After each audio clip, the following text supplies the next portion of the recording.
दोस्तों, आज की दुनिया में दूसरों के बारे में अच्छा सोचने वाले लोग बहुत कम मिलते हैं, क्योंकि दूसरों के बारे में सोचना और उनकी मदद करना एक बहुत बड़ा काम है और यह अपने आसपास के लोगों को समझने का तरीका भी है।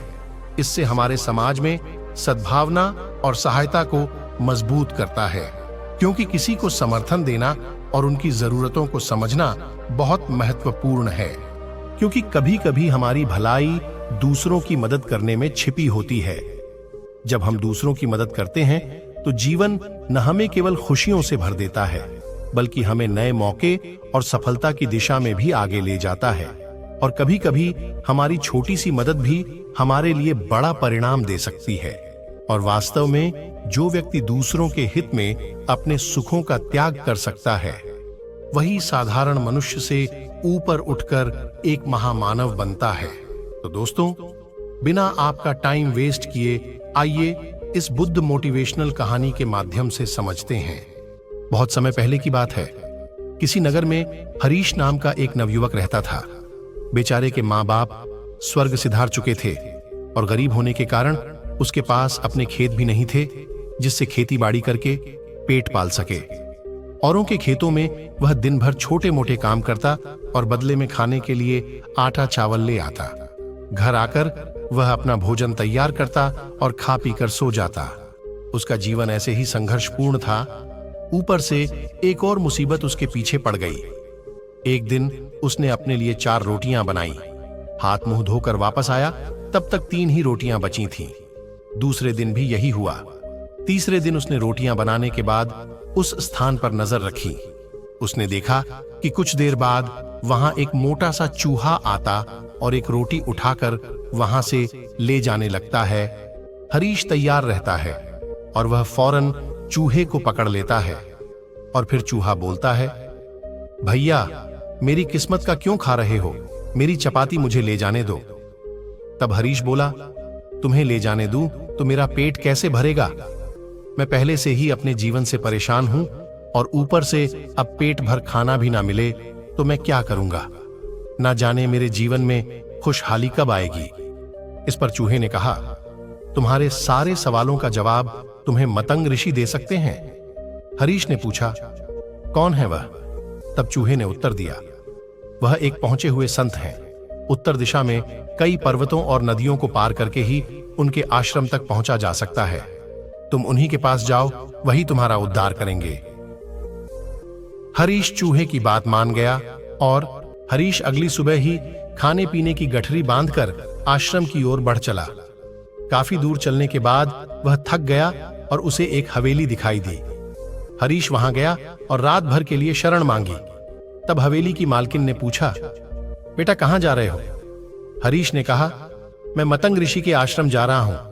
मालकिन ने कहा, बहुत अच्छा है। क्या उनसे मेरे एक प्रश्न का उत्तर मांगकर ला सकते हो? मेरी बेटी 20 साल की हो गई है और वह देखने में अत्यंत सुंदर है। उसके अंदर हर प्रकार के गुण भी विद्यमान है, पर बेचारी ने अभी तक एक शब्द नहीं बोला है।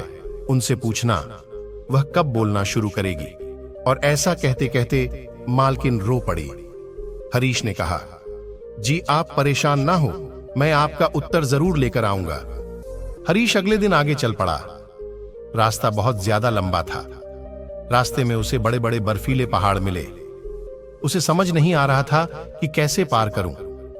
समय बीत रहा था। तभी उसे एक तांत्रिक दिखाई दिया जो वहां बैठकर तपस्या कर रहा था। हरीश तांत्रिक के पास गया और उनसे बोला कि मुझे मतंग ऋषि के दर्शन को जाना है, कैसे जाऊं? रास्ता तो बहुत ही परेशानी वाला लग रहा है। क्या आप मुझे वहां पहुंचा सकते हैं? तांत्रिक ने कहा कि मैं तुम्हारा सफर आसान बना दूंगा, पर तुम्हें मेरे एक प्रश्न का उत्तर लाना होगा। हरीश ने कहा, किंतु जब आप मुझे वहां पहुंचा सकते हैं तो स्वयं क्यों नहीं चले जाते? तब तांत्रिक ने कहा कि अगर मैंने इस स्थान को छोड़ा तो मेरी तपस्या भंग हो जाएगी। हरीश ने कहा, ठीक है, आप अपना प्रश्न बताएं।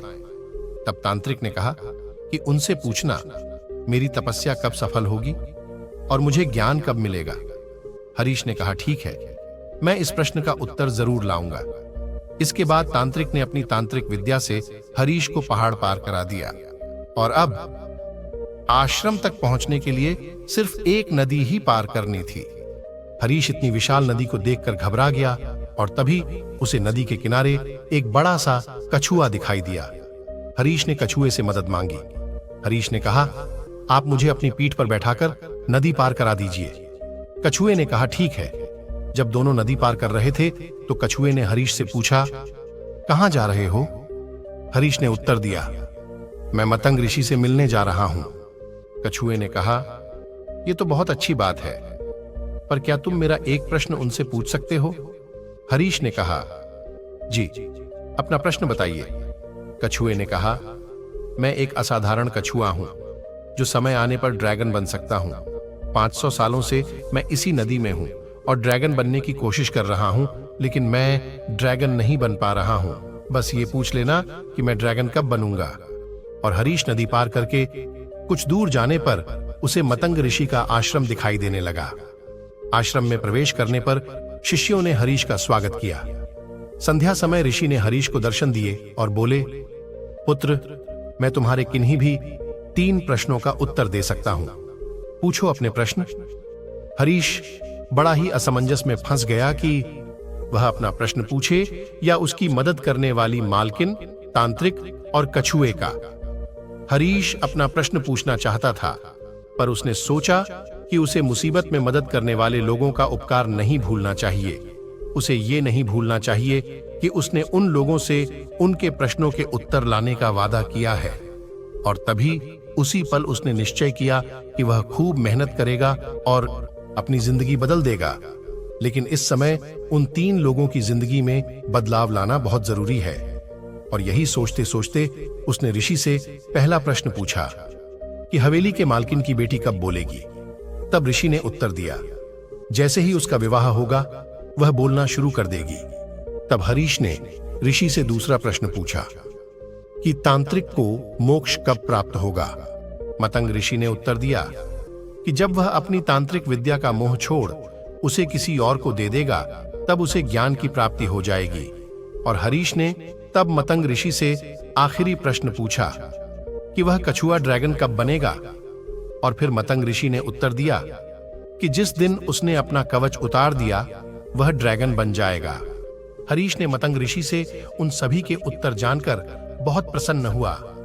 अगली सुबह वह मतंग ऋषि का चरण स्पर्श कर वहां से प्रस्थान कर गया। वापस रास्ते में कछुआ मिला। उसने हरीश को नदी पार करा दी और कछुआ अपने प्रश्न के बारे में पूछा। तब हरीश ने कछुए से कहा कि मतंग ऋषि ने बताया है कि अगर तुम अपना कवच उतार दो तो तुम ड्रैगन बन जाओगे। तब कछुए ने जैसे ही अपना कवच उतारा, उसमें से ढेरों मोती झड़ने लगे। कछुए ने वे सारे मोती हरीश को दे दिए और कुछ ही पलों में कछुआ ड्रैगन में बदल गया। अब उसकी खुशी का ठिकाना नहीं रहा। उसने फौरन हरीश को अपने ऊपर बिठाया और बर्फीली पहाड़ियां पार करा दी। हरीश के थोड़ा आगे जाने पर उसे तांत्रिक मिला। तब हरीश ने तांत्रिक को मतंग ऋषि की बात बताई कि जब आप अपनी तांत्रिक विद्या किसी और को दे देंगे तो आपको ज्ञान की प्राप्ति हो जाएगी। तब तांत्रिक बोला, अब मैं कहां किसे ढूंढने जाऊंगा, ऐसा करो तुम ही मेरी विद्या ले लो। और ऐसा कहते हुए तांत्रिक ने अपनी सारी विद्या हरीश को दे दी और अगले ही क्षण उसे ज्ञान प्राप्ति की अनुभूति हो गई। अब हरीश वहां से आगे बढ़ा और तांत्रिक से मिली विद्या के दम पर वह जल्द ही हवेली पहुंच गया।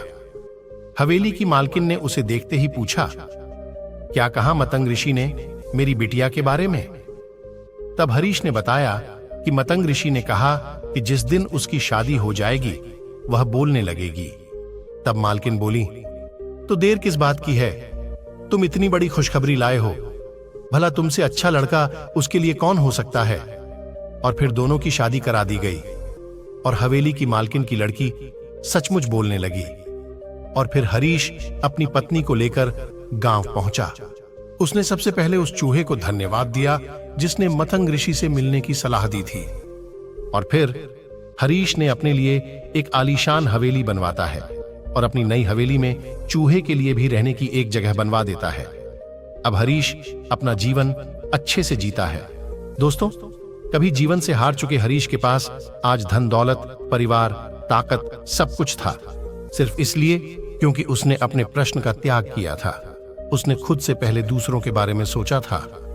और यही जीवन में कामयाब होने का फार्मूला है। ये मत पूछिए कि औरों ने आपके लिए क्या किया, बल्कि ये सोचिए कि आपने औरों के लिए क्या किया। जब आप इस सेवा भाव के साथ दुनिया की सेवा करेंगे और दूसरों के लिए अपनी इच्छा का त्याग करेंगे, तो ईश्वर आपके जीवन में भी चमत्कार करेगा और त्याग की ताकत से आपको जीवन की हर खुशियां सहज ही प्राप्त हो जाएंगी। तो अगर आपको महात्मा गौतम बुद्ध की इस कहानी से कुछ सीखने को मिला हो, तो अपने दोस्तों के साथ इसे जरूर शेयर करें।